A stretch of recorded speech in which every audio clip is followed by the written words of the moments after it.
បណ្ណោមិនសេរសេរប្រអាការៈបញ្ចេញបោហាទៅតាមវិយោតន្ត្រីគុំព្រោះវាស្នាធ្វើឲ្យអាត្មាបង្អាក់នៅក្តីសម័យកែភ្នត់កំណត់សម្រួលកែចិត្តទឹកជីវិតមានតែស្នេហ៍កាលពីនៅក្មេងចង់ឆាប់ធំដល់ពេលធំចង់នៅក្មេងដូចបាក់សៃឆ្ងាយពីទៅនំដែលកំពុងតែផ្សងព្រេងនឹកសំលេងដែលធ្លាប់យំមានអ្នកម្ដាយបំពេគេងជីវិតដែលលើខោដាច់ពីមុនយើងត្រូវដេកយំម្នាក់ឯងថាជីវិតដូចជាចំណោទដែលគេចោទទៅជាសំណួរជីវិតដូចចាក់លេខឆ្នោតអ្នកដែលត្រូវជាអ្នកទទួលដោយស្រ័យទៅតាមដំណើររកដំណោះទៅតាមសម្រួលជីវិតរៀនហោះរៀនហើបើហ៊ានដើរក៏ត្រូវហ៊ានទូវិបត្តិផ្លូវចិត្តវាជាកំបិតអាចឆក់ជីវិតយើងគ្រប់ពេលមុននឹងប្រព្រឹត្តឆ្លងកាត់ការគិតគុំតាមកំហឹងខាងមួយពេលយើងចេះគុនគូបុកដកគុនចែកគុំទៅបាយទៅតាមគេជឿជាក់ខ្លួនឯងស្រឡាញ់ខ្លួនឯងត្រូវប្រាប់ខ្លួនឯងមិនអីទេពេលនេះអ្នកហត់តែមែនទេ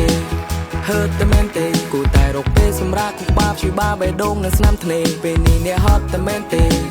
ហឺតែមែនទេជប់ដាក់សម្ពាធទៅលើខ្លួនឯងឲ្យប្រាប់ខ្លួនឯងមិនអីទេខ្ញុំបើកនេតាខ្ញុំលើកហត្ថបណ្ណមិនសេរីសេរីប្រអាការៈបញ្ចេញបោហាទៅតាមវិយោតន្ត្រីគុំព្រោះវាស្នាធ្វើឲ្យអាត្មាបង្អាក់នៅក្តីសម័យកែភ្នត់កំណត់សម្រួលកែចិត្តទឹកជីវិតមានតែស្មីបើកភ្នែកឡើងញញឹមមិនស្រស់ស្រាយចាំថាថ្ងៃនេះជាថ្ងៃរបស់យើងហើយកុំដេកផ្ទះនៅស្មុកនៅស្មាយពេកកុំសែខ្លាំងពេកអាលោកម្ចាស់អើយដើរលេងខ្លះចាយលុយខ្លះជួបមិត្តចាស់កុំចាំដល់ថ្ងៃក្រោយ When life hurt yes but here ជុំគ្នាឈៀលចិត្តបានធូរស្បើយជារឿងធម្មតាបញ្ហានៅណាមិនមានមិនថាជាអ្នកក្រអ្នកនោះមិនសុំឬក៏អ្នកមានតែជួបបញ្ហាវិបត្តិក្នុងគ្រួសារវិបត្តិលុយដុល្លារគ្មានសាលាបង្រៀនផ្លូវចិត្តយើងក៏វាសំខាន់គុំប្រកែប្រកាន់ពេកធ្វើការរត់ចាប់ពីថ្ងៃច័ន្ទគុំប្រឹងធ្វើការដល់ភ្លេចដេកចេះរកក្តីសុខឲ្យខ្លួនឯងមិនថាថ្ងៃនេះឬថ្ងៃស្អែក10ឆ្នាំតែមានប្រមាណដងបើមាន10ដងខ្ញុំសុំចែកខ្ញុំបើកនេតាខ្ញុំលើកហត្ថបណ្ណមិនសេរីសេរីប្រអាការៈបញ្ចេញបោហាទៅតាមវិយោតន្ត្រីគុំព្រោះវាស្នាធ្វើឲ្យអាត្មាបង្អាក់នៅក្តីសម័យកែភ្នត់កំណត់សម្រួលកែចិត្តទឹកជីវិតមានតែស្មីពេលនេះអ្នកហត់តែមែនទេហឺតែមែនទេគូតែរកពេលសម្រាប់គូបាបជួយបាបេះដូងនៅស្នាមធ្នេពេលនេះអ្នកហត់តែមែនទេ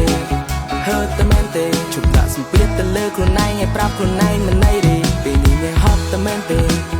ហត់តែមែនទេពេលនេះអ្នកហឺតែមែនទេហឺតែមែនទេពេលនេះអ្នកហត់តែមែនទេហត់តែមែនទេត្រូវប្រាប់ខ្លួនឯងមិនអីទេ